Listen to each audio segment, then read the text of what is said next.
चाळ पंचायतीच्या सरपंच पदाची माळ नीता राऊत हांच्या गळ्यात पडली। सावित्री घाडी हांनी राजीनामो दिल्ल्यान चाळ पंचायतीच्या सरपंच पदाची कदररीती जाल्ली। नवीन सरपंच वेंचपा खातीर बुधवारा पंचायत मंडळाची बसका आपयल्ली। सरपंच पदा खातीर नीता राऊत हांणी एकमेव अर्ज सादर केल्लो। निर्वाचन अधिकाऱ्यांनी तांचो अर्ज ग्राह्य धरून सरपंच म्हणून तांची बिनविरोध निवड जाल्ल्याचे जाहीर केले। गावचे उदरगती खातीर वावुरतली अशें सरपंच नीता राऊत हांणी सांगला। जे गावकर आहेत सगळ्या वॉर्डचे, खालचा वॉर्ड, वरचा वॉर्ड, मधला वॉर्ड, सगळ्यांना स्मरून सगळ्यांचा धन्यवाद करते मी। सगळ्यांनी मला सांभाळून घेतलंय 3 वर्ष आणि जितकी काही कामं पूर्वी मी केलेली आहेत तर आता पुढे सुद्धा जी काही कामं मी करणार तर ह्याच्यासाठी मला सगळ्यांचा हातभार पाहिजे, सगळ्यांचा सपोर्ट पाहिजे। त्यात सगळे जे पंच आहेत, माजी सरपंच, त्यांचंही मला साथ पाहिजे, विसरू नको।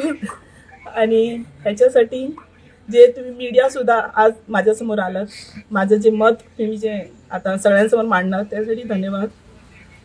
आणि मॅडम आता इतकी वर्ष जे मी 3 वर्ष जी घालवली त्याच्यामध्ये जी काय आमची रस्त्याची कामं यायची किंवा कसली लाईटीची किंवा गटाराची वगैरे तर ते आम्ही वेळोवेळी आम्ही करत होतो आणि ते आता पेंडिंग आहे असं मला नाही वाटत आहे।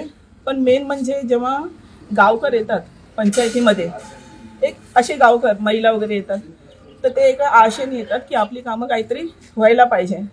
पण कुठेतरी कसं होतं की आम्ही जेव्हा कुठे फॉरवर्ड करतो कोणत्या एका डिपार्टमेंटमध्ये, गव्हर्नमेंटमध्ये, तर तिथे अडकली जातात आणि त्याच्यासाठी आम्हाला रिमाइंडर आम्हाला सेंड करावी लागतात। त्याच्यासाठी मी गव्हर्नमेंटचे जेवढी डिपार्टमेंट आहेत त्यांना मी हंबल रिक्वेस्ट विनंती करते की त्यांनी जी काय आता इथून नोटीस आहे ह्याच्या पुढची नोटीस जर जात राहतील तर ते लवकरात लवकर जरा इम्प्लिमेंट करून त्याच्यावर ॲक्शन घेऊन ती कामं जरा गावकऱ्यांची वेळोवेळी जरा पूर्ण करावीत अशी माझी इच्छा आहे।